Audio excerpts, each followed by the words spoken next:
நலம் தரும் நல்லார் சித்த மருத்துவமனை இதய நோய், சர்க்கரை நோய், பக்கவாதம், சிறுநீரக பிரச்சனை, தண்டுவடம் மற்றும் மூட்டு பிரச்சனைகளுக்கு மிகச்சிறந்த மருத்துவமனை. கிருஷ்ணகிரி, சென்னை மற்றும் மதுரை. தொடர்புக்கு 8807666117 மற்றும் 8807666118.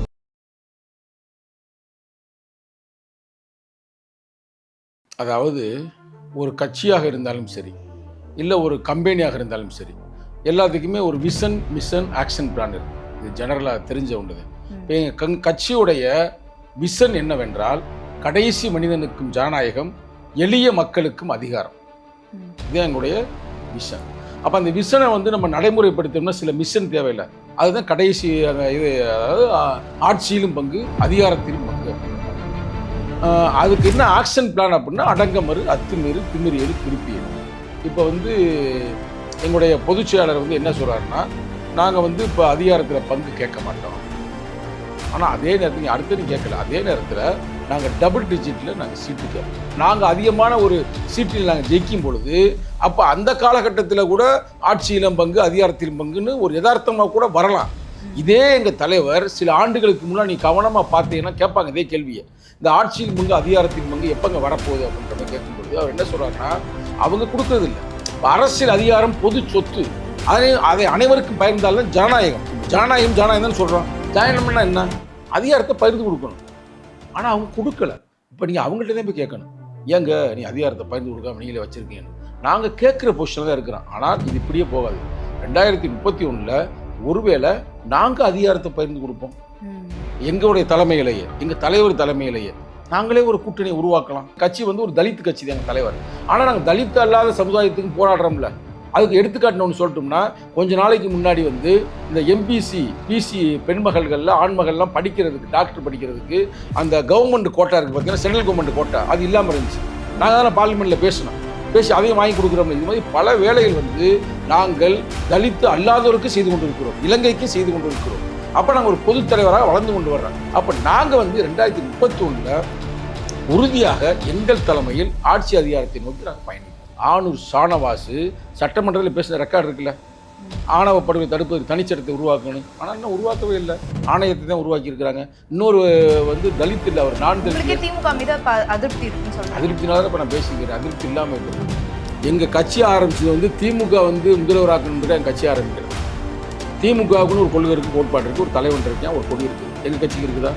ஒரு தலைவன் இருக்காரு, கொள்கை இருக்குது, கோட்பாடு இருக்குது. அப்போ நாங்கள் தான் முதல்வராகணும். நாங்கள் முதல்வரானதே நாங்கள் இப்போ மக்களுக்கான பிரச்சனை நாங்கள் தீர்க்க முடியும். இப்போ டாஸ்மார்க்கை இழுத்து மூடுன்னு சொல்கிறோம். தமிழ்நாட்டில் யாராவது சொல்கிறாங்களா?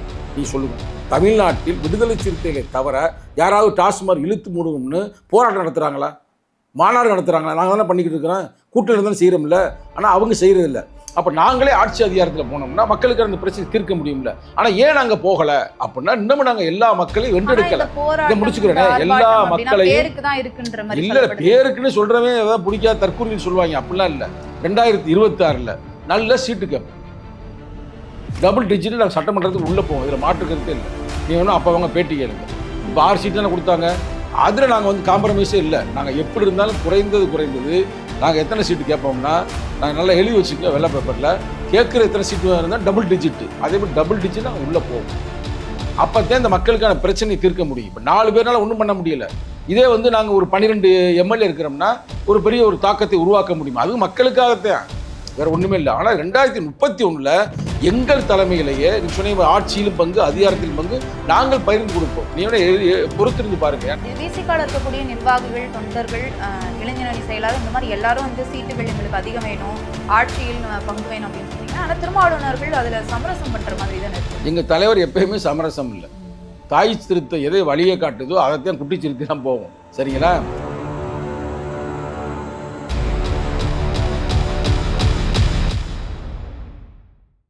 அன்னை பர்னிச்சர்ஸ், அன்னை திருமண சீர்வரிசை பொருட்கள், டிவி, ஃபிரிட்ஜ், வாஷிங் மெஷின் உள்ளிட்ட 200க்கும் மேற்பட்ட பொருட்கள் அடங்கிய திருமண சீர்வரிசை ரூபாய் 99,000 மட்டுமே. தமிழகம் முழுவதும் இலவச டோர் டெலிவரி. தொடர்புக்கு 7550014440 9345044044. நிம்மதி property management. Contact 7667008999. Fourth estate Tamil நேயர்களுக்கு வணக்கம். இன்றைய சிறப்பு நேர்காணலில் நம்மோடு இணைந்திருப்பவர் விசிகாவின் இளைஞரணி செயலாளர் சங்க தமிழன் அவர்கள். வணக்கம் சார்.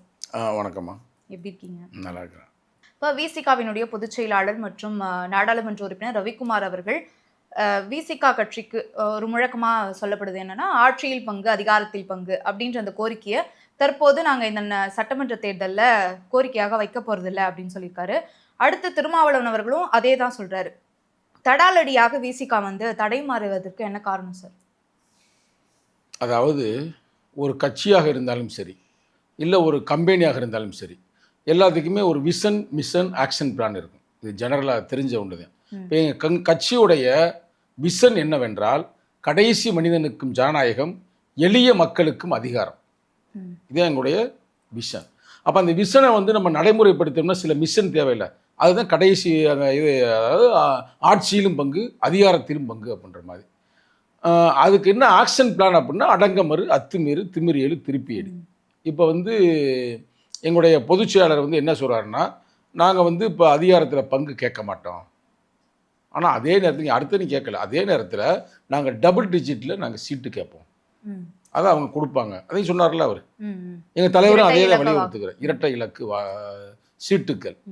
அப்போ அதில் என்ன அர்த்தம் இருக்குன்னா, இப்போ அவங்க திமுகவுக்குன்னு ஒரு கொள்கை இருக்குது. என்ன சொல்லுவாங்கன்னா, நாங்கள் மத்தியில் கூட்டாட்சி, மாநிலத்தில் சுயாட்சி அப்படின்ற மாதிரி ஒரு காலத்தில் பார்த்தீங்கன்னா கலைஞர் கருணாநிதி அவர்களே ஜெயிக்கும் பொழுது மைனாரிட்டி அரசாங்கம் நான் இருக்கா, அப்போ காங்கிரஸ் பாமக ஆதரவோடு தான் இருந்தார். அப்பயே அவர் அதிகாரத்தில் பங்கு கொடுக்கல. ஆனால் அதே சென்ட்ரல் கவர்மெண்ட்டில் இவர் குறைந்த எம்பி இருந்தாலும் கூட அதிகாரத்தை வாங்குவார். இது ஜெனரலாக ஒரு நடைமுறையில் இருக்கிற ஒரு செயல்பாடு. இந்த சூழ்நிலை அவங்க எங்களுக்கு கொடுக்க ரெடியாக இருக்க மாட்டாங்க. பட் சரி, எங்களுடைய ஸ்ட்ராட்டஜி என்ன? இப்போ நான் விஷன், மிஷன், ஆக்ஷன் பிளான் சொன்னேன்ல, எல்லாருக்குமே ஒரு ஸ்ட்ராட்டஜி இருக்கும், ஒரு டாக்டிக்ஸ் இருக்கும்ல. அப்போ அந்த ஸ்ட்ராட்டஜி அண்ட் டாக்டிக்ஸ் என்னவென்றால், நாங்கள் சீட்டு அதிகமாக கேட்போம். இப்போ சீட்டு அதிகமாக நாங்கள் வெற்றி பெறும் பொழுது, டபுள் டிஜிட்டில் கிடைக்கும் பொழுது, ஒருவேளை இப்போ 4 முனை போட்டியாக இருக்கிறது. நீ நல்லா பார்த்தீங்கன்னா, ஒரு பக்கத்து திமுக, இன்னொரு பக்கத்து அதிமுக அண்டு பிஜேபி, இன்னொரு பக்கத்து விஜய் தனியாக நிற்கிறாரு, இல்லை விஜய் சில கூட்டணி சேர்க்கிறன்றாரு, அங்கிட்டு சீமா நிற்கிறாப்புல. இந்த சூழ்நிலை ஓட்டுக்கள் பல பக்கம் பிரியலாம். பிரியும் பொழுது முடிச்சிடுறேன். அப்போ நாங்கள் அதிகமான ஒரு சீட்டில் நாங்கள் ஜெயிக்கும் பொழுது, அப்போ அந்த காலகட்டத்தில் கூட ஆட்சியிலும் பங்கு அதிகாரத்திலும் பங்குன்னு ஒரு யதார்த்தமாக கூட வரலாம். இதே எங்கள் தலைவர் சில ஆண்டுகளுக்கு முன்னாடி நீ கவனமாக பார்த்தீங்கன்னா கேட்பாங்க இதே கேள்வியை, இந்த ஆட்சியில் பங்கு அதிகாரத்தில் பங்கு எப்போங்க வரப்போகுது அப்படின்ற மாதிரி கேட்கும் பொழுது அவர் என்ன சொல்கிறாருன்னா, அவங்க கொடுக்கறது இல்லை. திமுகவோ, இப்போ திமுக ஆளுங்கட்சிங்க, அதிமுக கொஞ்ச நாள் இப்படி தனியாக இருந்தார்ல எடப்பாடி, எங்கேயாவது சொன்னாரா? எங்களை கூப்பிட்டாரு, ரெட் கார்பெட் போட்டு அழைத்தார். ஆனால் அவர் சொல்லலை, இல்லை நாங்கள் அதிகாரத்தில் பங்கு கொடுப்போம், ஆட்சியில் பங்கு கொடுப்போம்னு சொல்ல. அப்போ இது மாதிரி ஆளுங்கட்சியாக இருந்த கட்சியாக இருந்தாலும் சரி, எதிர்கட்சிகள் கொடுக்க ரெடியாக இருக்க மாட்டாங்க. அதிகாரத்தை யாரும் கொடுக்க மாட்டாங்க, சொந்த அண்ணன் தம்பியே கொடுக்க மாட்டாங்க. அப்புறம் எப்படி ஒரு கட்சி கொடுக்கும்? ஆனால் கால சூழ்நிலையில் மக்கள் நினச்சாங்கன்னா எல்லாத்தையும் மாற்றி அமைக்கலாம். அவங்க கொடுக்குறது ரெடியாக இல்லை, அதே ஓப்பன். அதில் நான் எங்கள் தலைவர் இல்லை எங்களுடைய பொதுச்செயலாளர் ஒரு டீசெண்டாக நாங்கள் கேட்கல, ஆனால் 2 இலக்கில் நாங்கள் சீட்டு கேட்போம். இப்போ நீங்கள் கேளுங்க. இப்போ திமுக கொடுக்க தயாராக இல்லை அப்படின்னு சொல்றீங்க, அப்புறம் ஏன் இந்த முழக்கம் ஆட்சியிலும் பங்கு அதிகாரத்திலும் பங்கு வேண்டும்? இந்த முழக்கம் இன்னைக்கு உருவான முழக்கம் அல்ல. அதுதான் நான் சொல்றேன், ஒரு கட்சியோட விஷன், மிஷன் சொல்றோம்ல, எங்களுடைய மைய புள்ளியே எங்கள் தலைவர்களுடைய அமைப்பாய் தொழில் புத்தகம் நீங்கள் படிச்சீங்கன்னா முதல் முழக்கமே என்னன்னா, அதிகாரம் பரவாமல் ஜனநாயகம் மலராது, அரசியல் அமைப்பாக திரளாமல் ஆதிக்கம் வீழாது. அரசியல் அதிகாரம் பொது சொத்து, அதை அனைவருக்கும் பகிர்ந்தாலும் ஜனநாயகம். இப்போ ஜனநாயகம் தான் சொல்கிறோம். ஜனநாயகம்னா என்ன? அதிகாரத்தை பகிர்ந்து கொடுக்கணும். ஆனால் அவங்க கொடுக்கல. இப்போ நீங்கள் அவங்கள்ட்ட தான் போய் கேட்கணும், ஏங்க நீ அதிகாரத்தை பகிர்ந்து கொடுக்காம நீங்களே வச்சுருக்கீங்கன்னு. நாங்கள் கேட்குற பொசிஷனில் தான் இருக்கிறோம். ஆனால் இது இப்படியே போகாது. 2031 ஒருவேளை நாங்கள் அதிகாரத்தை பகிர்ந்து கொடுப்போம். எங்களுடைய தலைமையிலேயே, எங்கள் தலைவர் தலைமையிலேயே நாங்களே ஒரு கூட்டணியை உருவாக்கலாம். ஆனால் 2021 வன்னியரசு அவர்கள் 2026 சட்டமன்ற தேர்தலில் திருமாவளவன் அவர்களை முதல்வர் வேட்பாளராக நிறுத்தி நாங்கள் களம் காணுவோம் அப்படின்னு சொல்லியிருந்தாரு. ஆனால் கால சூழ்நிலை ஒத்து வரல இல்லைங்க. இப்போ எங்கள் தலைவர் நல்லா கேட்டுக்க, நான் எதார்த்தம் பேசுவோம். நீங்கள் ஒரு நெறியாளர், ஒரு பெண்மகள், உங்களுக்கு தெரியாது ஒன்றும் இல்லை. நான் ஓப்பனாக கேட்குறேனே, இப்போ இலங்கை பிரச்சனை வச்சு பல பேர் பேசுகிறாங்க. ஆனால் இப்போ யாருமே கண்டுக்கிறது இல்லை. ஆனால் எங்கள் தலைவர் போன வாரம் முள்ளிவாய்க்காலுக்கே நேராக போய் பார்த்தீங்களா, பார்க்கல, நேராக போய் அங்கே என்ன பிரச்சனைன்னு கேட்டு வர்றாரு. அங்கே என்ன பிரச்சனைனா, இப்போ அவங்க புதிய அரசியலமைப்பு சட்டத்தை உருவாக்க போகிறாங்க. அது உருவானா தமிழருக்கு இன்னும் பெரிய பிரச்சனை வரும் அப்படின்னு சொல்கிறாங்க. அப்போ அதை யார் அழுத்தம் கொடுக்க முடியும்? நாங்கள் கொடுக்க முடியாது. அதை முதல்வரோ, தமிழக முதல்வரோ, இல்லை பிரதமரோ, முதல்வரோ ஒன்றும் செய்ய முடியாது, பிரதமரே செய்யணும். அப்போ அதை கொண்டு வந்து நான் செய்கிறோம்ல, இது ஓட்டுக்காக நான் செய்யலை. இந்த ஓட்டு எதிர்பார்ப்பு இது இன்னொன்று பார்த்தீங்க, கட்சி ஒரு தலித் கட்சி தான் எங்கள் தலைவர். ஆனால் நாங்கள் தலித் அல்லாத சமுதாயத்துக்கு போராடுறோம்ல, அதுக்கு எடுத்துக்காட்டு ஒன்று சொல்லட்டோம்னா, கொஞ்ச நாளைக்கு முன்னாடி வந்து இந்த எம்பிசி பிசி பெண்மகள்களில் ஆண்மகள்லாம் படிக்கிறதுக்கு, டாக்டர் படிக்கிறதுக்கு அந்த கவர்மெண்ட் கோட்டா இருக்குது பார்த்தீங்கன்னா, சென்ட்ரல் கவர்மெண்ட் கோட்டா அது இல்லாமல் இருந்துச்சு. நாங்கள் தானே பார்லிமெண்ட்டில் பேசி அதையும் வாங்கி கொடுக்குறோம். இது மாதிரி பல வேலைகள் வந்து நாங்கள் தலித்து அல்லாதோருக்கு செய்து கொண்டு இருக்கிறோம், இலங்கைக்கும் செய்து கொண்டு இருக்கிறோம்.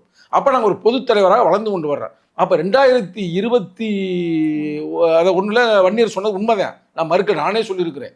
ஏன்னா எங்கள் தலைவர் அதுக்கு முன்னாடியே சொன்னார், கொள்கை வெல்ல களமாடுவோம், கோட்டையில் ஒரு நாள் கொடியேற்றுவோம்னு. சரிங்களா? அதில் மாற்று கருத்து இல்லை.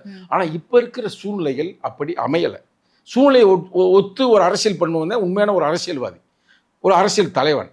அப்போ நாங்கள் வந்து 2031 உறுதியாக எங்கள் தலைமையில் ஆட்சி அதிகாரத்தை நோக்கி நாங்கள் பயணிப்போம். சரி, இப்போ 2024 நாடாளுமன்ற தேர்தலுக்கு பிறகு விசிகா கட்சி வந்து உற்று கவனிச்சோம் அப்படின்னா சில மாறுதல்கள் விசிகா கட்சியில இருக்கு.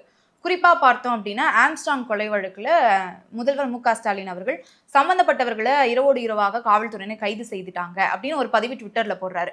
ஆனா திருமாவளவன் அவர்கள் என்ன சொல்றாரு அப்படின்னா, சம்பந்தப்பட்டவர்கள் குற்றவாளிகள் அல்ல, உண்மையான குற்றவாளிகளை கைது செய்யணும் அப்படின்னு அவர் எதிராக சொல்றாரு. இன்னொரு விஷயம், கள்ளக்குறிச்சியில கள்ளசாராயம் குடிச்சு இறந்தவர்களுக்கு எதிராக நீங்க ஒரு மது ஒழிப்பு மாநாடு நடத்துறீங்க, அதுல அதிமுகவுக்கு அழைப்பு கொடுக்குறீங்க. இப்படி திமுகவுக்கு அழுத்தம் கொடுப்பதாகவும் எதிராகத்தான் உங்க செயல்பாடுகள் இருக்கு.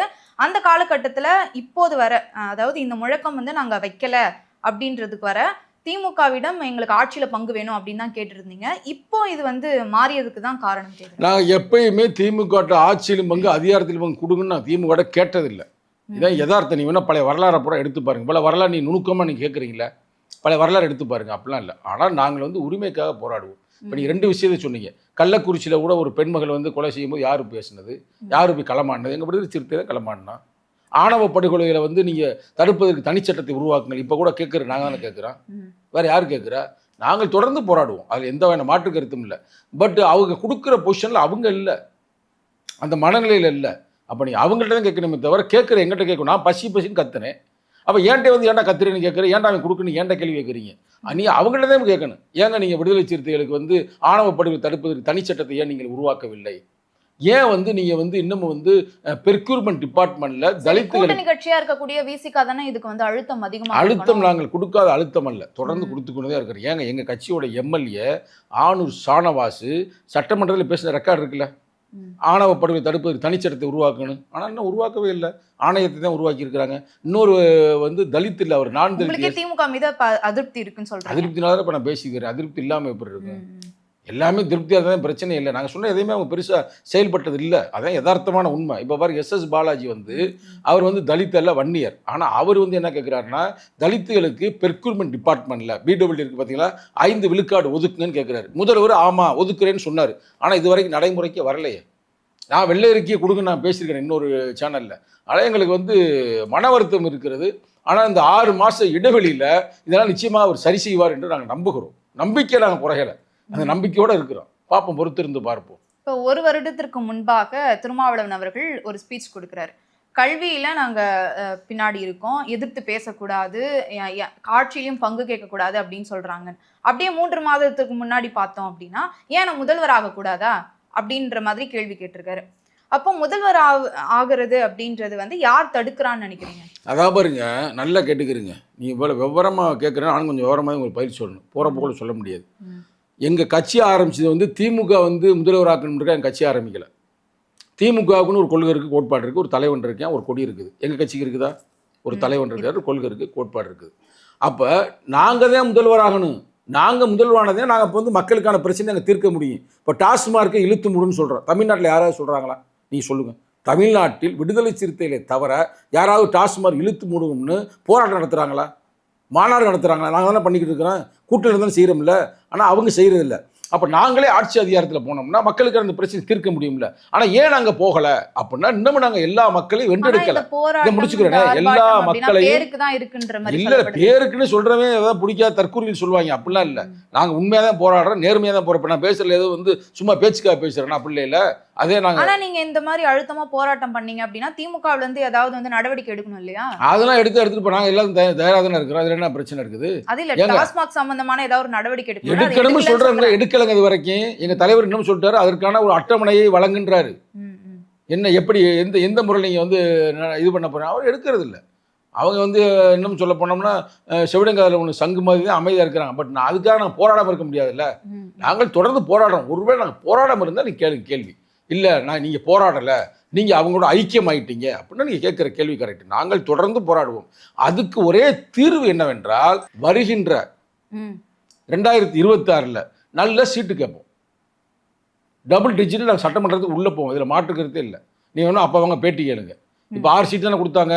அதில் நாங்கள் வந்து காம்ப்ரமைஸே இல்லை. நாங்கள் எப்படி இருந்தாலும் குறைந்தது நாங்கள் எத்தனை சீட்டு கேட்போம்னா, நாங்கள் நல்லா எழுதி வச்சுக்கோங்க வெள்ளை பேப்பரில், கேட்குற எத்தனை சீட்டு இருந்தால் டபுள் டிஜிட்டு. அதே மாதிரி டபுள் டிஜிட் நாங்கள் உள்ளே போவோம். அப்போ தான் இந்த மக்களுக்கான பிரச்சனையை தீர்க்க முடியும். இப்போ 4 பேர்னால ஒன்றும் பண்ண முடியலை. இதே வந்து நாங்கள் ஒரு 12 எம்எல்ஏ இருக்கிறோம்னா ஒரு பெரிய ஒரு தாக்கத்தை உருவாக்க முடியும். அது மக்களுக்காகத்தான், வேறு ஒன்றுமே இல்லை. ஆனால் 2031 எங்கள் தலைமையிலேயே நீங்கள் சொன்ன ஆட்சியிலும் பங்கு அதிகாரத்திலும் பங்கு நாங்கள் பகிர்ந்து கொடுப்போம். நீ வேணால் பொறுத்திருந்து பாருங்கள். ஏனென்றால் இப்போயே பல கட்சிகள் இருக்குது. 4 முனை போட்டி. திமுக, அதிமுக, விஜய், அதே மாதிரி சீமான் இருக்காரா? அப்போ இன்னும் வருங்காலங்களில் 5-6 முனை போட்டியாக மாறும். அப்போ மாறும் பொழுது நான் ஓப்பனாகவே சொல்கிறேனே, அவங்கவுங்க ஓட்டு அவங்களுக்கு கிடைக்கும். ஃபார் எக்ஸாம்பிள் திமுகவுக்கு திமுக ஓட்டு, அதிமுகவுக்கு அதிமுக ஓட்டு, அதே விடுதலை சிறுத்தைகளுக்கு எங்கள் ஓட்டு கிடைக்கும். இன்னமும் ஒன்று சொன்னோம்னா அது நல்லா இருக்காது. பட் நீ கேட்கறதுக்கா நான் ஒரு ஓப்பனாக ஒரு கருத்தை சொல்கிறேன். இப்போ இந்த ஒடுக்கப்பட்ட சமூகம் அதிக பெர்சன்டேஜில் தமிழ்நாட்டில் இருக்கிறாங்க. நீ வேணா நெட்டை ஓப்பன் பண்ணி அப்படியே பாருங்கள். குறிப்பாக வந்து பறையர்களுடைய பெர்சன்டேஜ் என்னன்னு பாருங்கள், எவ்வளவு மக்கள் இருக்கு தொகைன்னு பாருங்க. அது வந்து 2001 ஏறக்குறைய 90 லட்சம் சொல்றாங்க. 2001 2011 1 கோடிக்கு மேலே சொல்றாங்க. 2011 இப்போ என்ன நடக்குது 2025. அப்போ மக்கள் எப்படி இருக்கு? எப்படி 1.5 கோடிக்கு மேலே இருக்கு. இப்போ என் கட்சியில் பரவலாக எல்லா சமூக மக்களும் இருந்தாலும் கூட வன்னியர் தான் ஒருத்தர் எம்எல்ஏ, முஸ்லீம் தான் ஒருத்தர் இன்னொரு எம்எல்ஏ, இன்னமும் கல்லர்கள், மறவர்கள், செட்டியார்கள் எல்லாம் இருந்தாலும் கூட அதிகமாக இருக்கிறது பறையர்கள். அப்போ நாங்கள் தனித்து நின்றோம்னா எங்கள் ஓட்டு எங்களுக்கு கிடைக்கும். அதுபோக பெண்களுக்காக நாங்கள் போராடுகிறோம். பெண்கள் ஓட்டு, உங்கள் ஓட்டு கூட ஒரு எங்களுக்கு கிடைச்சாலும் கிடைக்கும். அதுமாதிரி ஜனநாயக சக்திகள் இருக்காங்க பார்த்தீங்களா, அவங்க எங்களுக்கு போடுவாங்க. ஆனால் நாங்களே ஆட்சி அதிகாரத்தை கைப்பற்றி நாங்கள் மக்களாக வேலை பார்ப்போம். இதில் எந்த வகையான மாற்று கருத்தும் இல்லை. அதை நோக்கித்தான் நாங்கள் நகர்றோம். நீங்க தனித்து நின்று ஆட்சியை கைப்பற்றுவதற்கான சூழல் எப்போ வரும்னு நினைக்கிறீங்க? தனித்துனா நாங்கள் மட்டும் என்னைக்குமே ஜனநாயகத்தில் நிற்க முடியாது. எங்கள் தலைமையில் பல கட்சிகள் சேரலாம். அது எந்த கட்சின்னு இப்போ சொல்ல முடியாது, அவளை கணிக்கும். ஆனால் அதை நோக்கி தான் நான் பயணிக்கிறேன். அதுக்கு தான் நான் உங்களுக்கு இந்த எடுத்துக்காட்டை சொன்னேன். இப்போ ஃபார் எக்ஸாம்பிள் 44+1 2 + 46 தனித்தொகுதி இருக்குங்க. 46 தனித்தொகுதியில் சட்டமன்ற உறுப்பினர் இருக்கிறாங்கல்ல, நல்லா சொல்லுங்க, மனச்சாட்சியோடு சொல்லுங்க. இது விவாதமாக நீங்கள் நினைக்க வேண்டாம். எங்கேயாவது தீ பிடிச்சா தீ வச்சு எரிக்கிறாங்க, ஒடுக்கப்பட்ட மக்களை வெட்டுறாங்க, யாராவது ஒரு தலைவர் குரல் கொடுத்துருக்குறாங்களா? திமுகவோ அதிமுகவோ இல்லை காங்கிரஸோ ஓப்பனாக பேசுவோமே. தீய வைக்கிறாங்க, மரக்காணத்தில் தீய வச்சா நீங்கள் பார்த்துருப்பீங்க. நிறையா ஊர்களை உங்கள் நீ ஒரு நெறியாளர்ன்றாலும் எல்லாம் படிப்பீங்கல்ல, மற்ற பெண்மகள் மாதிரி நீங்கள் இல்லை. இப்போ மேலாவில் கொலை நடந்துச்சு. இப்போ கொஞ்ச நாளைக்கு முன்னாடி ஆணவ படுகொலை எங்கே நடந்துச்சு? திண்டுக்கல் நடந்துச்சு. அவன் தலித்தே இல்லை. அந்த பொண்ணு வந்து மறவர், பையன் வந்து செட்டியார இன்னொரு சமூகம், அவங்களுக்குள்ள ஆணவ படுகொலை நடந்துருச்சு. அந்த பெண்மகள் நடு ரோட்டில் வந்து உட்காந்துருச்சு, விட்டுட்டு போயிட்டாங்க. யாரு அம்மா வீட்டிலையும் கூப்பிடல, அந்த பெண்ணை கூட்டிட்டு போகல, மாமனார் வீட்லையும் கூப்பிட்டு போகல, எல்லாம் ஒன்னால நினைச்சு. அப்போ யார் பாதிக்கப்பட்டது? யார்? பெண்ணு தானே. அதுக்காக தான் ஆணவ படுகொலை தடுப்பதற்கு தனிச்சட்டத்தை கேட்குறேன். இது மாதிரி நாங்கள் பொதுமக்களுக்கு எல்லாருக்கும் சேர்ந்து நாங்கள் போராடுறோம். அப்போ அவங்க ஓட்டு எங்களுக்கு கிடைக்கும்ல. அப்போ அப்படி கிடைக்கும் பொழுது எங்கள் தலைவரே முதல்வருக்கான வாய்ப்புகள்லாம் இருக்குது. அதை நோக்கி தான் பயணிக்கிறோமே தவிர அதுக்காக சும்மா இருந்துட முடியல. இப்போ 6 சீட்டு ஒரு இடம் கொடுத்தாங்க, எங்களால் ஏற்றுக்கொள்ள முடியலை. ஏன்னா டாக்டர் கலைஞர் கருணாநிதி ஐயா அவர்கள் நீங்கள் பழைய வரலாறு நெட்டில் எடுத்து போடுங்க. 2001 8 சீட்டு கொடுத்தாரு. 2011 10 சீட்டு கொடுத்தாரு. 2016 ஜெயலலிதா அம்மையார் 10 சீட்டு கொடுத்தாங்க. 9 அவங்க அம்மாவுக்கு ராசி நம்பர் 9. இங்கேயும் 1 பாண்டிச்சேரியிலும் கொடுத்தாங்க, 10 சீட்டு கொடுத்தாங்க. இவ்வளோ சீட்டு கொடுத்ததுமே இவங்க திடீர்னு கடந்த எலெக்ஷனில் 6 சீட்டு ஆக்கிட்டாங்க. நீங்களும் மதிமுக ஒன்றுட்டாங்க, நீங்களும் கம்யூனிஸ்ட் ஒன்று. அவங்களே ஏற்றுக்கிற மாட்டாங்க, அவங்களோட நாங்கள் வலிமையாக இருக்கிறோம். ஆனால் எங்கள் தலைவர் எப்படி சொல்லிட்டாங்கன்னா, பிஜேபி வந்துடும், அவங்க விடக்கூடாது, நீங்கள் ஏற்றுக்கிறீங்க அப்படின்னு எங்களை வந்து ஐபேக்கு சொன்னாங்க. அப்படி சொன்னாங்கன்னா எங்களை ஏற்றுக்க விட்டாங்க. 10 சீட்டு வாங்கினாலும் நாங்கள் 6 சீட்டு வாங்கினோம். ஆனால் இப்போ அப்படி இல்லை, இப்போ விழிப்புணர்ச்சி ஆகிட்டோம். இப்போ நான் சொல்கிற 46 இந்த தலித் தொகுதியிலையும் இருக்கிற எம்எல்ஏக்கள் போராடுறது இல்லை, ஆனால் நாங்கள் போராடுகிறோம். அப்போ அந்த தலித் தொகுதியில் இருக்கிற நான் தொகுதியோடு உங்களை விழாவாரியாக சொல்கிறேன். சென்னைக்குள்ளேயே 3 தொகுதி இருக்குங்க. எழும்பூர்னு ஒரு தொகுதி கேள்விப்பட்டிருக்கீங்களா? திருவிக்கா நகர், சிறுபெரும்புதூர் இருக்குல்ல. இந்த 3 தொகுதியிலையும் விடுதலை சிறு தனியாண்டாலே வெற்றி பெற முடியும். ஆனால் அந்த சீட்டு இவங்க எப்பயுமே எங்களுக்கு கொடுக்க மாட்டாங்க, கொடுக்கவே இல்லைங்க. ஆனால் 3 சீட்டில் இன்னைக்கு கூட 5 முனை போட்டியில் போய் நாங்கள் நின்றோம்னா நாங்கள் வெற்றி பெற முடியும், உறுதியாக வெற்றி பெற முடியும். எங்களுக்கு கலை நிலவரம் தெரியுமில்ல. அதுபோக காட்டு மன்னார் கோயில்னு ஒரு தொகுதி இருக்குது பார்த்தீங்களா, அதில் நாங்கள் வெற்றி பெற முடியும். திண்டிவனத்தை நாங்கள் வெற்றி பெற முடியும். இதை நான் கலை நிலவரம் சொல்றேன், சும்மா போகிற போக்கள் சொல்ல. கள்ளக்குறிச்சி நாங்கள் வெற்றி பெற முடியும். ஏன்னா எங்கள் இஸ்லாமியர்கள் எங்களுக்கு ஓட்டு போடுறாங்க. இஸ்லாமியர்கள் இப்போ எங்களை தான் நம்புறாங்க, வேற எந்த தலைவர் நம்பலை. இவ்வளவு செல்வாக்கு இருந்தும் கூட இன்னுமே ஐபேக் சொன்னாங்க. ஐபேக் நான் பேசினேன் அந்த காலகட்டத்தில், ஏன்டா எங்களுக்கு 6 சீட்டு ஒதுக்குனீங்க அப்படின்னு டிஸ்கஸ் பண்ணும்போது அவன் வெற்றி பெற்ற பிறகு அவனே ஒத்துக்கிட்டான். 110 தொகுதியில் உங்கள் கட்சி ஓட்டு தாங்க எங்களுக்கு கிடச்சிருக்கு. திமுகவுக்கு எத்தனை தொகுதி? 110ல் தீர்மானிக்கிற சக்தியாக நாங்கள் இருக்கிறோம். அப்ப நீங்க தீர்மானிக்கக்கூடிய சக்தியா இருக்கீங்க அப்படின்னா திமுக ஆளும் கட்சி கிட்ட வந்து நீங்க கேட்கலாம் இல்லையா? ஏமாத்துறாங்களே, கேட்டா கொடுக்க மாட்டாங்களா? அதான உண்மை. நான் தானே ஓப்பனா பேசுறேன். இப்போ வேற யாரும் பேச மாட்டேன். நான் ஏன் பேசுறேன்னா, நான் இளைஞரணி மாநில செயலாளர். அப்ப இளைஞர்கள் பல்ஸு தகுந்த மாதிரி நான் பேச முடியும். இளைஞர்கள் என்கிட்ட டெய்லி ஃபோன் பண்ணி அதுதானே சொல்றாங்க, ஏங்க நீங்க வந்து சீட்டு உங்களால் வாங்க முடியலையே அப்படின்னு கேட்குறாங்களே. அதுதான் நாங்கள் போராடி கொண்டு இருக்கிறோம். ஆனால் வருங்காலங்கள் அப்படி இருக்காது. இப்போ விழிப்புணர்ச்சி அடைஞ்சிட்டோம், சரிங்களா? அப்போ எல்லாருக்குமே தெரிஞ்சு போச்சு, தலித்து மக்களும் தெரிஞ்சு போச்சு. இப்போ நம்ம வீட்டில் தீ வச்சாலும் சரி, நம்மளை ஒரு ஆணவ படுகொலை செய்தாலும் சரி, எவனா அடித்தாலும் சரி, யார் வர்றா? திருமாவளவன் தான் வர்றாரு. அப்போ அவர் தான்டா முதல்வராகணும் அப்படின்ற மனங்களே பரவலாக வந்துருச்சு. எங்களுக்கு ஒன்றும் அவசரமும் இல்லை. உடனே இன்னைக்கு நம்ம முதல்வராகணும் அப்படின்னா திருட்டு பயலுக்கு அவசரமாக இருக்கலாம், பித்தலாட்ட பயலுக்கு ஆட்டை போடணும், திருடணும், அவன் உடனே முதல்வராகணும் ஆசைப்பட. எங்களுக்கு அந்த நோக்கம் இல்லை. எங்கள் நோக்கம் மக்களுக்கு பாடுபட வேண்டும். நீங்கள் தலைவர் நீங்கள் நல்லா பார்த்தீங்கன்னா, ஒரு உண்மை ஸ்டோரி நல்லா கேட்டுக்கிறீங்க. நானே என் தலைவர் 25 வருஷம் எனக்கு பழக்கம். எங்கள் தலைவரை முத மதுரையில் பார்த்தேன். அங்கே பார்த்து எப்படி இருந்தாரோ அதே மாதிரி இன்னைக்கு வரைக்கும் இருக்கிறார். இதுக்கு இடையில வந்து 2 முறை 3 முறை எம்பி ஆகிட்டார். இது 3வது முறை. 2 முறை எம்எல்ஏவாக இருந்தார். ஆனால் அதே செலிபிசி லைஃப் தான். அதே மாதிரி செலிபிசினா என்ன, அதாவது ஒரு புத்தனை போல ஒரு சாதாரண வாழ்க்கை தான் வாழ்கிறார். யாருக்காக? மக்களுக்காக. இது பூரா இப்போ மக்களுக்கு தெரியுது. சோசியல் மீடியா வரவும் முதல்ல சோசியல் மீடியா இல்லை. இப்போ சோசியல் மீடியா இருக்கும்போது நிறைய பேசுகிறோம்ல, அது மக்கள்கிட்ட போய் அடைஞ்சிருக்கு. அதனால் நீ வேணா பாருங்க, 2031 நீ கேட்ட கேள்விக்கு வர்றேன். ஆரம்பத்தை நீங்கள் தானே சொன்னீங்க, ஆட்சியிலும் பங்கு அதிகாரத்திலும் கேட்பேன். 2031 நாங்கள் கொடுப்போம். இப்ப காங்கிரஸை விட விசிக வந்து பலம் வாய்ந்ததா நாளுக்கு நாள் அதிகரிச்சுட்டே வருதுன்னு சொல்றீங்க, அதனுடைய பலம். ஆனா வந்து காங்கிரஸுக்கு தானே திமுக வந்து அதிக சீட்டுகள் கொடுக்குது, 25 சீட்டுகள். அதுக்கு என்ன காரணம்னா, அது என்ன காரணம், ஒரு யதார்த்தத்தை புரிஞ்சுக்கணும். அது வந்து எப்படின்னா, ஒரு தேசிய கட்சி. இன்னைக்கு ராகுல் காந்தி வந்து நம்ம யார், அவன் வந்து இப்போ ஜவஹர்லால் நேரு அரசியலை நம்ம கேட்டிருக்கான், இந்திரா காந்தி அரசியலை நம்ம நேரடியாக பார்த்துருக்கான், ராஜீவ் காந்தியும் பார்த்துருக்கான். ஆனால் அவங்கள விட ராகுல் காந்தி ஒரு சமூக நீதி அரசியல் பண்ணுறாரு. நல்ல ஒரு அவர் தேசியத்தில் எதிர்க்கட்சி தலைவராக இருக்கிறார். அதனால் அவங்க ஓட்டு கொடுக்குறாங்க. ஆனால் நீங்கள் மக்கள்கிட்ட போனீங்கன்னா, களத்தில் போனீங்கன்னா, முகாமில் போனீங்கன்னா, திமுக அதிமுக விடுதலை சிறுத்தைகள், இதுதான் உண்மை. நீ வேணா சர்வே பண்ணுங்க, நான் சும்மா இட்டுக்கட்டெலாம் பேசலை. நீ சர்வே பண்ணுங்க, உங்களுக்கே தெரியும். இப்போ நாங்கள் மாநாடு போடுறோமே, கூட்டம் எப்படி வருது? சரி, விசிகால இருக்கக்கூடிய நிர்வாகிகள், தொண்டர்கள், இளைஞரணி செயலாளர், இந்த மாதிரி எல்லாரும் வந்து சீட்டுகள் எங்களுக்கு அதிகம் வேணும், ஆட்சியில் பங்கு வேணும் அப்படின்னு சொல்றீங்க. ஆனால் திருமாவளவர்கள் அதுல சமரசம் பண்ற மாதிரி தானே இருக்கு. எங்கள் தலைவர் எப்பயுமே சமரசம் இல்லை. தாய் சிறுத்தை எதை வழியை காட்டுதோ அதைத்தான் குட்டி சிறுத்தை தான் போவோம், சரிங்களா? எங்கள் தலைவர் வந்து எப்போ கொண்டு போய் அது என்ன செய்யணுமோ அவருக்கு தெரியும். இப்போதைக்கு கேட்கலாம், இதான் யதார்த்தம். அவங்க கொடுக்க ரெடியா இல்லைங்க. கொடுக்கும் நாங்கள் வேணாம்னு சொல்லுவோமா? அது திமுக ஆட்சியில் பங்கு அதிகாரங்கள்லாம் கேட்கக்கூடாது. சரி ரேட்டு வேணாம் அப்படின்ட்டு நம்ம என்ன பண்ண முடியும்? நம்ம அதிமுக போக முடியுமா? அதிமுக ஏற்கனவே பிஜேபி இருக்குது. நம்ம விஜய் நம்பி போக முடியுமா? அவர் இப்போதைக்கு கட்சி ஆரம்பிச்சிருக்காரு. சீமான் எப்பயுமே தனித்து நிற்கிறன்றாரு. அப்போ இப்படிப்பட்ட சூழ்நிலையில் இப்போதைக்கு நம்ம செய்ய முடியாது. திருமாவளவன் அவர்கள் சனாதனத்தை எதிர்க்கக்கூடிய ஒரு பலம் வாய்ந்த ஒரு சக்தியாக தான் இருக்காரு. திமுகவை வந்து கம்பேர் பண்றோம் அப்படின்னா விசிக தான் அதிக அளவுல சனாதனத்தையும் பாஜகவையும் எதிர்க்கக்கூடிய ஒரு முனையா இருக்கு. அப்போ வந்து திமுக வந்து ஏன் வந்து விசிகாக்கு வந்து சீட்டு ஒதுக்கவோ இல்லை ஆட்சியில் பங்கு கொடுக்கவோ தயங்குறாங்க? அவங்க வந்து எப்படின்னா, அதை நான் ஏற்கனவே சொன்னேன்ல, அவங்களுடைய கொள்கை வந்து அந்த கொள்கை என்ன கொள்கைன்னா, மத்தியில் கூட்டாட்சி, மாநிலத்தில் சுயாட்சின்ற கொள்கை இருக்குது. அதனால் அவங்க கொடுக்க ரெடியாகலை. அது மட்டும் இல்லாமல் அவங்க மாவட்ட செயலாளர்கள்லாம் ஏறக்குறைய பாதி பேர் சாதி வெறி பிடிச்சவங்க தான். இதெல்லாம் ஒன்றும் மறைச்சி சொல்கிறதுலாம் உள்ள எனக்கு நேரடியாகவே தெரியும்.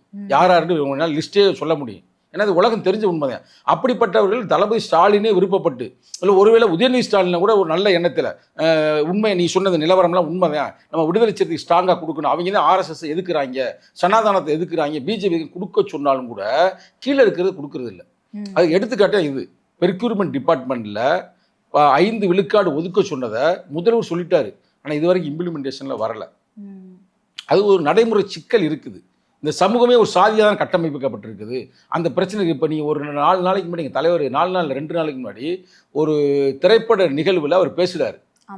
அந்த திரைப்பட நிகழ்வுடைய தலைப்பு கூட என்னென்னா, மாண்புமிகு பறை அப்படின்றது அந்த படத்தின் பேர். அதில் என்ன சொல்கிறாருன்னா, ஒரு நாளாவது நீங்கள் பறையனாக வாழ்ந்து பாருங்கள், அப்போ தான் உங்களுக்கு அந்த பிரச்சனை தெரியும் அப்படின்ற மாதிரி அவர் சொல்கிறாரு. அது அவருடைய கருத்து இல்லை. அதற்கு முன்னால் கவிஞர் மு. மேத்தா என்ற ஒரு மாபெரும் கவிஞன் அவர் சொன்ன கருத்தை சொல்கிறார். அதான் யதார்த்தம். இப்போ நீ கேட்டீங்க பார்த்தீங்கன்னா, ஏன் உங்களுக்கு சீட்டு கொடுக்க மாட்டாங்க, என்ன பிரச்சனை, இதுதான் மேட்ரு. நான் ஓப்பனாக சொல்கிறேன், மற்றாலும் சொல்ல மாட்டாங்க. ரைட்டா? நாடாளுமன்ற தேர்தல் வந்துச்சு இல்லையா? அதுல திமுக வந்து ஒதுக்கப்பட்ட சீட், விசிகாவுக்கு ஒதுக்கப்பட்ட சீட்டு 2 சீட்டுகள் தான். அதுல வந்து திருமாவளவன் அவர்கள் பானை சின்னத்துல நிக்கிறாரு. ஆனா ரவிக்குமார் அவர்கள் திமுகவினுடைய உதயசூரியன் சின்னத்துல நிக்கிறாரு. இருக்கிறது 2 சீட்லாம். அதுல வந்து எங்களுக்கு தனித்துவமான ஒரு விஷயம் வேணும், அதனால நான் இங்க சின்னத்துல நிக்கிறோம் அப்படின்னு வந்து நின்று இருக்கலாம் இல்லையா? ஏன் ரவிக்குமார் அவர்கள் உதயசூரியன் சின்னத்துல நிக்கணும்? அது எப்படின்னா அவர் ஒன்றும் நிக்கல. அந்த காலகட்டத்தில் வந்து 2 சீட்டு தான் ஒதுக்குறாங்க. அப்போ திமுக தெளிவாக சொல்லிருச்சு, நாங்கள் 2 சீட்டு தர்றேன், 2 சீட்டுமே நீங்கள் வந்து உதயசூரியனில் நிற்கணும்னு சொல்லிட்டாங்க. ஆனால் எங்கள் தலைவர் என்ன சொல்லிட்டாருன்னா, நான் 2001 நான் வந்து உதயசூரியன் தான் நான் எம்எல்ஏ ஆனேன். ஆனால் எனக்கும் கலைஞருக்கும் ஒரு சின்ன முரண்பாடு வந்துருச்சு. அதனால் நான் வேணாம்னு தூக்கி எறிஞ்சிட்டு ரிசைன் பண்ணிட்டார். பழைய வரலாறுங்க, 2001 யாருமே ரிசைன் பண்ண மாட்டாங்க. எங்கள் தலைவர் தான் வரலாற்றில் முத அம்பேத்கரை போல ஒரு ரிசைன் பண்ணார். அம்பேத்கர் எப்படி சட்ட அமைச்சர் தூக்கி எறிஞ்சார் பார்த்தீங்களா? அதேமாதிரி 2001 நாங்கள் இதே திமுகட்டே தூக்கி எறிஞ்சிட்டோம், எங்களுக்கு வேணாம்னு ரிசைன் பண்ணிட்டேன். அப்போ கூட நிறைய பேர் சொன்னாங்க, இவர் விவரம் தெரியல, ஒரு பாட்டு ஒரு எம்எல்ஏ பதவியை ரிசைன் பண்ணுறாரு, அவன் கவுன்சில் பதவியை ரிசைன் பண்ண மாட்டேன்ற நியூஸ்லாம் வந்துச்சு 2001. அதுக்கு பின்னாடி எந்த காலகட்டத்திலையும் எங்கள் தலைவர் வந்து அவங்க சின்னத்தை நின்றதில்லை, எப்பயும் நின்றதில்லை. அப்போ தெளிவாக சொல்லிட்டார், நான் நிற்க மாட்டேன். அதனால தான் எங்கள் தலைவர் பானை சின்னத்தில் நின்றார், அவர் உதயசூரியன் நின்றார். நாங்கள் நினச்சிருந்தா உதயசூரியன் நிற்காதீங்க, வாங்க பானை இல்லைங்களோட நிப்பாட்டி இருப்போம். எங்களுக்கு என்ன ஒரு எண்ணம்னா, அந்த நேரத்தில் வந்து 2 எம்பியும் ஜெயிக்க முடியாமல் கூட போகலாம். ஒருவேளை பானை வந்து புதுசாக வந்து நம்ம ஜெயிக்காமல் போனாலும் பரவாயில்ல, எங்கள் தலைவரோட எண்ணம்ங்க ரவிக்குமாரை ஜெயிக்கட்டும், அவர் ஒரு எழுத்தாளர், போய் பாராளுமன்றத்தில் பேசட்டும்னு நல்ல இடத்துல செஞ்சான். எங்கள் தலைவர்கிட்ட இதே கேள்வி கேட்குறாங்க உங்களை மாதிரி நெறியாளர். அவர் என்ன சொல்கிறாரு, இது ஒரு வகையான ஸ்ட்ராட்டர்ஜின்றாரு. என்ன ஸ்ட்ராட்டர்ஜின்னா, நான் தோத்தாலும் அவர் போகட்டும் அப்படின்னு தான் ஸ்ட்ராட்டர்ஜி. ஆனால் அதே எம்பி எலெக்ஷன் அடுத்து வருது. இப்போ கடந்த எம்பி எலெக்ஷன் ஒரு மாதத்துக்கு 1 வருஷத்துக்கு முன்னாடி என்னாச்சு? 2மே பானை தானே. நீங்க விசிக பலமா இருக்கு அப்படி இல்ல, 2மே பானை தானே. இது முக்கியமா நீ கேட்ட கேள்வி முக்கியம், அதுக்கு விளக்கம் கொடுக்கணும். பொறுங்க, 2மே பானை நின்றான். இப்போ 2மே பானை நின்றா வெற்றி பெற்றோம்ல, அதுதான் ஸ்ட்ராட்டர்ஜி. அதாவது வந்து மற்றவங்களுக்கு தாங்க அவசரம். ஒரு 5 ஆண்டு காலம் நாங்கள் பொறுத்தனால இன்னைக்கு 2மே நாங்கள் பானையில் வெற்றி பெற்றிருக்கோம்ல. 2000 ஆண்டு காலமாக அவ்வளவு நெருக்கடிகளை நாங்கள் சந்திச்சிருக்கிறோம். புத்தன் காலத்துலையும் சரி, அம்பேத்கர் காலத்துக்கு பிறகு இன்னும் பிரச்சனை இருக்குல்ல. 5 வருஷம் ஒன்றும் பிரச்சனை இல்லை, இன்னும் ஒரு 5 வருஷம் கூட காத்திருக்கணும். ஏங்க இன்னும் 10 வருஷம் கூட காத்திருக்கிறோமுங்க. ஆனால் எங்கள் இலக்கை நாங்கள் அடைவோம். அந்த இலக்கை அடையும் பொழுது மக்களுக்கு ஒரு விடுதலையாக இருக்கும். வெறும் தலித்துக்கு மட்டுமல்ல, வெறும் பெண்களுக்கு மட்டுமல்ல, எல்லா பேருக்குமே, உழைக்கும் வர்க்கம் எல்லாருக்குமே ஒரு நல்ல ஒரு ஆட்சியை நாங்கள் கொடுக்க முடியுன்ற நம்பிக்கை எங்களுக்கு இருக்குது. சரி, இப்போ திருமாவளவன் அவர்களை அறிவர் அப்படின்னு பொதுமக்களிடமும் சரி, இன்டலெக்சுவல்ஸ் அப்படின்னு சொல்லப்படுற அறிவார்ந்த நபர்களும் அவர் வந்து அழைக்கிறாங்க. அது வந்து அவருக்கு பொருந்தக்கூடிய ஒரு விடயம் தான். அந்த மாதிரி இருக்கக்கூடிய ஒரு நபர் முதல்வர் வேட்பாளராக நிற்பதற்கு முதற் ஒரு தகுதியான ஒரு ஆளாக தான் பார்க்கப்படுது. அப்புறம் அதற்கு வந்து தொடர்ச்சியாக விசிகா வந்து சர்க்கிளை சந்திச்சுட்டு வர மாதிரியே இருக்கு. அப்படி இல்லைங்க நெறியாளர் அவர்களே. இப்போ நீங்கள் படிச்சிருக்கிறீங்க, நீங்கள் வந்து பெரிய பட்டங்கள் வாங்கியிருப்பீங்க நிச்சயமாக. அப்படி கேள்வி கேட்கும்போது இப்போ உங்களுக்கு அது தெரியுது, திருமாவளவன் ஒரு படித்த அறிஞன், மக்களுக்காக பாடுபடுவார்னு தெரியுது. ஆனால் இன்னமும் இந்த கருத்தை போய் நான் மக்கள்கிட்ட கொண்டு போய் சேர்க்கலை. இப்போ நீங்கள் கேட்குற அளவுக்கு மற்ற பெண்களுக்கு வந்து நாங்கள் ஒன்றும் கொண்டு போய் சேர்க்கலையில, அது கொஞ்சம் காலம் பிடிக்கும்ல. அப்போ நாங்கள் வந்து தொடர்ந்து அதற்கான பிரச்சாரத்தை செய்வோம். அதுக்கு தான் நாங்கள் சொல்கிறேன் 2031ன்றது. அவ பிரச்சாரங்கள் வரும்போது கூட்டணி அமைச்சா கூட வெற்றி பெற்றுவீங்க அப்படின்னு சொல்றீங்க. அல்ல, நிச்சயமா அப்படி ஒரு சூழ்நிலை வந்தா நாங்க செய்வோம். இப்போ ஒருவேளை நான் கேட்கிற டபுள் டிஜிட் சீட்டு கொடுக்கவில்லை என்றால் எங்கள் தலைமையிலே நாங்க ஒண்ணு அமைப்போம். நாங்க பயப்பட மாட்டோம். இல்லக்கு இது கொடுக்கல, சீட் கொடுக்கல அப்படின்னா தனிச்சு கூட்டணி அமைச்சிருக்கீங்க. இல்ல, வேற ஆப்ஷன் சொல்லுங்களேன். இல்ல நீங்க சொல்லுங்க வேற ஆப்ஷன். அவங்க கொடுக்கலங்க, இல்லைங்க அதே 6 சீட்டு தாங்க, இல்லை ஒரு 2 சீட்டு சேர்த்து 8 சீட்டு தர்றோமுங்க, அதில் 2 சீட் நீ உதவி ஒரு எல்லாமே ஒரு ஆப்ஷன் தான், ஒரு கற்பனைவாதம் தான் நான் சொல்கிறது. அப்போ நாங்கள் என்ன பண்ண முடியும்? திருப்பி நாங்கள் அங்கே இருந்தோம்னா பொதுமக்கள் ஏற்றுக்கொள்ள மாட்டார்கள, இளைஞர்கள் ஏற்றுக்கொள்ள மாட்டாங்களே. அப்போ நாங்கள் வெளியேறத்தான் வேணும். அப்போ வெளியேறி நாங்கள் யார்ட்டுமே சேர முடியாது. அப்போ எங்கள் தலைமையிலே கூட நாங்கள் ஒரு அணியை கட்டமைக்கலாம். அப்போ நாங்கள் தனியாக நின்றாலும் கூட எங்கள் தலைமையிலே நாங்கள் வந்து ஏறக்குறைய 6-7 தொகுதி ஜெயிக்கலாம். அதுதான் நாங்கள் இவ்வளோ தொகுதி நான் உங்களுக்கு சொன்னது. அதற்கான வாய்ப்புகள் இருக்குது. ஏன்னா உங்களுக்கு போட்டி 3 முனை போட்டி, 4 முனை போட்டி, 5 முனை போட்டியாக வரும் பொழுது சீட்டு ஓட்டு பூரா பிரியும்ல. நல்ல வாய்ப்புகள் இருக்கு. நாங்கள் எல்லாத்தையும் எதிர்கொள்ள தயாராக தானே இருக்கிறோம். இரட்டை இலக்கு சீட் வந்து கொடுக்கல அப்படின்னா மறுபடியும் வந்து நேர்காணல் நான் வந்து எடுப்பேன். இல்லை, நிச்சயமாக உங்களை நான் வரவேற்கிறேன். அது உறுதியாக அவங்க கொடுத்தாங்க. தளபதி ஸ்டாலினுக்கு இது பூரா நம்ம பேசுறது என்னென்ன பேசுகிறோமோ அது எல்லாமே அவருக்கு தெரியுது, அவருக்கு நிச்சயமாக புரியுது. நல்லா எழுதி வச்சுக்கோங்க. ஒரு சின்ன எடுத்துக்காட்டோட முடிப்போம் இன்டர்வியூ. என்னன்னா, பீகாரில் இப்போ வெற்றி பெற்றிருக்காங்களே, நீங்கள் நல்லா ஸ்டடி பண்ணி பாருங்கள். நான் சொல்கிற தப்பாக இருந்தால் நீ விவாதம் பண்ணுங்கள். அவங்க வெற்றி பெற்றதுக்கு காரணம் 2 விஷயம். ஒன்று நேரடி செயல் திட்டம், இன்னொன்று மறைமுக செயல் திட்டம். மறைமுக செயல் திட்டம் என்னன்னா, தேர்தல் ஆணையத்தின் மூலமாக எஸ்ஐஆரை கொண்டு வந்து ஒரு 40 லட்சம் ஓட்டை எடுத்துட்டாங்க. சரி. முதல்ல 65 லட்சம் ஓட்டு, அப்புறம் 40 லட்சம் ஓட்டாக மாறிச்சு. இது ஒன்று. இது ஜனநாயகத்திற்கு விரோதமான செயல். இன்னொன்று ஜனநாயக ரீதியாக செஞ்ச ஒரு செயல் நான் சொல்லட்டுமா? அதே முக்கியமானதான நீங்கள் நோட் பண்ணலாம் என்னன்னு தெரியல. சிராஜ் பஸ்வான் என்பவர் ஒரு தலித்து தலைவர், ராம்விலாஸ் பாஸ்வானுடைய பையன். அந்த பையனுக்கு வந்து எத்தனை சீட்டு கொடுத்துருக்காங்க? 29 சீட்டு கொடுத்துருக்குறாங்க. அவர் சின்ன தம்பி தான். இப்போ ஒரு சினிமா படத்தை நடிச்சிருக்காரு. வயசு வந்து 40-45 வயசு தான் இருக்குது, 43 வயசு தான் இருக்குது. இப்போ கூட ஹிந்தியில் நல்லா படம் ஓடிச்சு. அவருக்கு 29 சீட்டு கொடுத்து அவர் 19 சீட்டு வெற்றி பெற்றிருக்காரு. அவருடைய ஓட்டுனா அவர் தலித்து ஓட்டு. தலித்து ஓட்டுகளை 11 விழுக்காடு வந்து இன்னைக்கு பிஜேபி கிடச்சிருக்கு. இது ஜனநாயக ரீதியானது. நம்ம அவங்களுக்கு கேட்க முடியுமா? நீ ஏன்டா அவங்களுக்கு 29 சீட்டு கொடுத்தேன்னு? ஆனால் காங்கிரஸுக்கு அந்த அறிவு இல்லை. காங்கிரஸ் நினச்சிருந்தா நீ 29 கொடுத்தியா, இந்த நான் 35 தர்றேன் அப்படின்னு கொடுத்துருந்தா அந்த ஓட்டு பூரா இவங்களுக்கு வந்துருக்கு, இவர்கள் வெற்றி பெற்றிருப்பார்கள். அப்போ வெற்றியை தீர்மானிக்கக்கூடிய ஓட்டாக தலித்து ஓட்டு இருக்குது. அதே நிலைமை தான் இங்கே தமிழ்நாட்டில். சிராஜ் பஸ்வானை விட நாங்கள் ஒன்றும் குறைவும் இல்லை.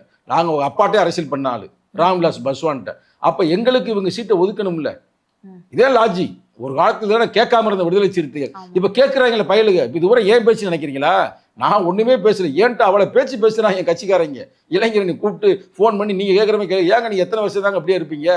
டபுள் டிஜிட்டில் வாங்க, ஆட்சியில் பங்கு அதிகாரத்தில் பங்கு இல்லைன்ட்டீங்களா? அப்போ டபுள் டிஜிட்டில் நிறையா வாங்குன்னு கேட்குறாங்க. அதை நான் கேட்குறேன், உங்கள்ட்ட சொல்கிறோம். எங்கள் தலைவர்கிட்ட நாங்கள் வலியுறுத்துவோம். எங்கள் தலைவர் நிச்சயமாக கேட்பார், வாங்குவார், வெற்றி பெறுவோம். சரி, இப்போ ஆட்சியில பங்கு கேட்கக்கூடிய ஒரு சூழல் இல்லை, அதிகாரத்தில் பங்கு கேட்கக்கூடிய ஒரு சூழலும் இல்லை அப்படின்னு சொல்றீங்க. இப்போ ஃப்ளாஷ்பேக் 2016 எடுத்துட்டோம் அப்படின்னா மக்கள் நல கூட்டணியை அமைக்கிறீங்க. அந்த மக்கள் நல கூட்டணியில 2 முதல்வர் வேட்பாளராக நிற்கக்கூடிய தகுதியான ஆட்கள் வந்து நல்லக்கண் அவர்கள் மற்றும் திருமாவளவன் அவர்கள். ஆனா அந்த சூழ்நிலையில கேப்டன் விஜயகாந்த் அவர்களை முதல்வர் வேட்பாளராக நிறுத்துறீங்க. அதற்கு என்ன காரணம்? அதை வந்து பயன்படுத்தி முதல்வர் வேட்பாளராக திருமாவளவன் அவர்களை நிறுத்தியிருக்கலாம். ஏன்னா அதுக்கு தகுதியான ஒரு ஆள் தான் திருமாவளவன் அவர்கள். அதை ஏன் விசிகா வந்து பயன்படுத்தல? சரியான கேள்வி கேட்குறீங்க. நீண்ட இடைவேளைக்கு பிறகு 2016 கரெக்டா? ஆனால் என்னன்னு கேட்டுக்கிறீங்களேன். இப்போ வந்து நாங்களே தான் முதல்வர் வேட்பாளர் நாங்கள் சொல்ல முடியாது. அந்த குழு தானே சொல்லணும். ஆனால் ஏறக்குறைய அந்த குழு வந்து நல்லக்கண்ணு ஐயாவை அறிவிக்கிறதுக்கு ரெடியாக இருந்தாங்க. அங்கே ஏதோ ஒரு சூழ்ச்சி நடந்து ஒரு சிக்கல், அதை ஓப்பனாக பேச முடியாது. திடீர்னு அண்ணனை அறிவிச்சிட்டாங்க. யார்? அண்ணன் கேப்டன் அவர்களை. கேப்டன் அறிவிச்சுன்னு தப்பு இல்லை, அதற்கான தகுதியானவர். அதுக்கு முன்னாடி அவர் எதிர்கட்சி லெவலுக்குலாம் வந்தவர் தான். ஆனால் என்ன பிரச்சனைனா அவர் உடல்நிலை சரியில்லாமல் போச்சு. நான் பக்கத்தில் தான் நான் பார்த்தேன்ல, அந்த பிரச்சாரத்தில் போனோம்ல, அவரால் பேச முடியலை. அதுதான் அந்த தோல்விக்கு காரணமே தவிர வேற காரணம் இல்லை. ஆனால் நாங்கள் ஒன்றும் பெருசாக ஃபைட் பண்ணல. எங்களை தான் அறிவிக்கணும். ஒருவேளை எங்களை அறிவிச்சிருந்தா நிச்சயம் 10 சீட்டு வரைக்கும் ஜெயிச்சிருக்கலாம். ஏன்னா எங்கள் தலைவரே வந்து ஜெயிச்சது தான். வேலுக்கிழமை ஜெயலலிதா அம்மையார் அந்த காலகட்டத்தில் மக்களை கூட்டணி உருவாக்குனதே திரும்பாதான். ஆனால் அவர் தோக்க அறிவிங்கன்னு சொன்னது உண்மைதான். 64 ஓட்டில் யாராவது தோப்பாங்களா? 62 ஓட்டில் முதல்ல ஜெயிச்ச மாதிரி சொன்னாங்க. திடீர்னு பார்த்தா 62 ஓட்டில் தோத்துட்டான்னு அறிவிச்சிட்டாங்க. நாங்கள் அன்னைக்கு வந்து உள்ளே போகலை, ஓட்டு என்ற இடத்துக்கு போயிருந்தா விட்டுருக்க மாட்டான். அதுக்கு பிறகுதான் அதை ஒரு படிப்பனையாக நாங்கள் எடுத்துக்கொண்டு தேர்தல் எண்ணும் பொழுது, ஓட்டு எண்ணும் பொழுது அங்கே உள்ள பூத்தில் எங்கள் தலைவர் நாங்கள்லாம் போயிடுவோம். அதனால் வந்து அது ஒரு எக்ஸ்பீரியன்ஸ் தானே தவிர அது ஒன்றும் பிரச்சனை இல்லை. அது ஒன்றும் நாங்கள் தவறாக எடுக்கவில்லை. ஆனால் இதை எடுத்துக்கிட்டோம் அப்படின்னா விசிகா வந்து தனக்கு கிடைச்சிருக்கக்கூடிய வாய்ப்பையும் வந்து பயன்படுத்தல. ஆனால் எங்களுக்கு அதற்கான சூழலும் வரல அப்படின்னு சொல்லிட்டு அப்படி இல்லை. வாய்ப்பை வந்து நாங்கள் வாய்ப்பை நாங்கள் பயன்படுத்தாமல் இல்லை. எங்கள் தலைவர் சொன்னதை அங்குலம் அங்குலமாக வளர்ந்தாலும் விடுதலை சிறுத்தையில் அழுத்தம் திருத்தமாக வளர்கிறது. அதனால் நீங்கள் வந்து அந்த பயப்பட தேவையில்லை. உடனே இப்போ எம்எல்ஏ ஆகி எம்பி ஆகி மினிஸ்டர் ஆகி நம்ம என்ன செய்கிறதையோ அது நிரந்தரமாக செய்யணும்ல, மக்களுக்கான தீர்வாக இருக்கணும்ல. ஆனால் எங்கள் தலைவர் ஒன்றும் அவசரப்படலை. எங்கள் தலைவர் எங்கேயாவது ஒரு நாள் நாங்கள் தான் சொல்லுவோம் அடுத்த முதல்வர் எங்கள் தலைவர்னு. அது குறிப்பாக இளைஞரணி சொல்லுங்கள், தலைவர் எங்கேயா சொல்லியிருக்காரா? நீங்கள் சொல்லுங்கள், நான் தாண்டா அடுத்த முதல்வர் சொல்லியிருக்காரா? இல்லை நாங்களே ஒரு முறை கேட்கும்போது அவர் சொல்லிட்டாரு. அதெல்லாம் அவசரப்படாது, மக்கள் சொல்லணுங்க, நீங்களே சொல்லக்கூடாதுங்க. நான் தான் ரவுடின்ற மாதிரி நம்ம பேசக்கூடாதுன்னு சொல்லியிருக்கிறாரு. காலத்துக்காக வைத்து நாங்கள் காத்திருக்கோம். சரி, இந்த ஆட்சியிலும் பங்கு வேண்டாம், அதிகாரத்திலும் பங்கு வேண்டாம் அப்படின்ற இந்த விவாதம் வந்து திடீர்னு ஏன் வந்து எழும்புதுன்னு நினைக்கிறீங்க? தேர்தல் நெருங்கிருச்சுல. அப்போ அவங்க சொல்லுவாங்கள்ல, நாங்கள் சீட்டு கொடுக்க மாட்டோம், குறைச்சி கொடுப்போம், இல்லை ஆட்சியில் பங்கு அதிகாரம் கொடுக்க மாட்டோம் அப்படிலாம் சொல்லலாம்ல. அதனால இந்த பேச்சுவார்த்தையில் இதெல்லாம் நடக்கலாம். அது இயற்கை தான், இயங்கியல் விதி தான். ஆனால் ஒரு 8 நாளைக்கு முன்னாடி பார்த்தோம் அப்படின்னா திமுக தலைமையில் எஸ்ஏஆருக்கு எதிராக கூட்டணி கட்சிகள்லாம் சார்ந்து ஆர்ப்பாட்டம் நடத்துறாங்க. அந்த ஆர்ப்பாட்டத்துல வந்து பேனர் வைக்கிறாங்க, விசிகா கட்சியை சேர்ந்தவர்கள் திருமாவளவன் அவர்களுக்கு வருங்கால முதலமைச்சர் அவர்களே அப்படின்னு சொல்லிட்டு, வருங்கால முதல்வரே அப்படின்னு வைக்கிறாங்க. ஆனா அது வந்து திமுகவினரை அகற்றிட்டாங்க. அது தொடர்பாக ரிப்போர்ட்டர் வந்து கேள்வி கேட்கிறாரு திருமாவளவன் அவர்கள்கிட்ட. இல்ல அது அகற்றல அப்படின்னு வந்து சொல்றாரு. ஆனா அதை அகற்றிருக்காங்க. அதுக்கு வந்து என்ன சொல்றாருன்னா எங்க தோழர்கள் தான் வந்து அகற்றிருப்பாரு அப்படின்னு சொல்றாங்க. இப்ப இந்த மாதிரி தப்பானது, கேட்ட கேள்வியே தவறான கேள்வி. நான் அங்க இருந்தேன். அங்கே பேனர் வச்சது யார்? எங்கள் கட்சிக்காரர். யாருன்னா ராஜேந்திரன்ற ஒரு தம்பியும் இன்னொரு ஆளும் சேர்ந்து வச்சது. நீ சொன்ன மாதிரி அடுத்த முதல்வரே, தமிழக முதல்வரேன்னு வச்சது உண்மைதான். அதை யாரும் போலீஸ் சீரியஸாக எடுக்கலை, யார் திமுக காரன் எடுக்கலை. நிகழ்ச்சி முடிஞ்ச பிறகு நாங்கள் தான் எடுத்தோம். எடுத்தது நாங்கள் தான். உங்களுக்கு யாரும் செய்தி தப்பாக சொல்லிட்டாங்க, அதெல்லாம் எங்கள் கட் அவுட்லாம் யாரும் எடுக்கிறதுக்குன்னு எவனும் பிறக்கலை. அப்படி நாங்கள் விடவும் மாட்டோம். வச்சது நாங்கள் எங்கள் முதல்வர் நாங்கள் சொல்ல மாட்டோமா? இன்னைக்கு இல்லைனாலும் என்னைக்கு ஒரு நாள் எங்கள் தலைவர் முதல்வர் தாங்க, மக்கள் முதல்வருங்க. அதெல்லாம் யாரும் திமுக கூட தடுக்க முடியாது, தடுக்க நாங்கள் விடவும் மாட்டோம். அதை நான் ஓப்பனாக சொல்கிறோம்ல, அப்படிலாம் எதுவும் நடப்பதற்கு வாய்ப்பு இல்லை. 3 நாட்களுக்கு முன்பாக திருச்சி மாவட்டத்துல KN நேரு அவர்கள் தலைமையில் ஒரு நிகழ்ச்சி நடக்குது. அதுக்கும் வந்து பேனர் வைக்கிறாங்க. திருமாவளவன் அவர்களுடைய புகைப்படத்தை மட்டும் வேண்டுமென்றே அதை கிழிச்சு அது மேல சாணம்லாம் அடிச்சக்கூடிய சம்பவம் நடந்துச்சு. அது சாதி வெறியர்களுங்க. சாதி வெறியர்களை வந்து செஞ்சிருக்கலாம், அதுக்காக திமுக குறை சொல்ல முடியுமா? திமுக அவங்க சார்பில் எதுவும் நடக்கல, அவங்க செய்யறதுக்கு வாய்ப்பு இல்லை. அது எப்படி செய்வாங்க? திமுக காரன்கள் அப்படி யாரும் செய்ய வாய்ப்பு இல்லை. யாரும் சாதி வரியை செஞ்சிருப்பேன். அது எங்கள் தலைவரை நேருக்கு அட்டாக்லாம் பண்ணியிருக்காங்க பல முறை. 12 முறை வந்து கள்ள விட்டு இருந்திருக்கிறாங்க, கொலை செய்வதற்கு முயற்சி செய்திருக்கிறார்கள். அதெல்லாம் நாங்கள் பார்த்து அவர் எதிர்த்து வரும், அதெல்லாம் ஒன்றும் பிரச்சனை இல்லை. பல்வேறு கருத்துக்களை பகிர்ந்தமைக்கு நன்றி சார். நன்றி, வணக்கம்.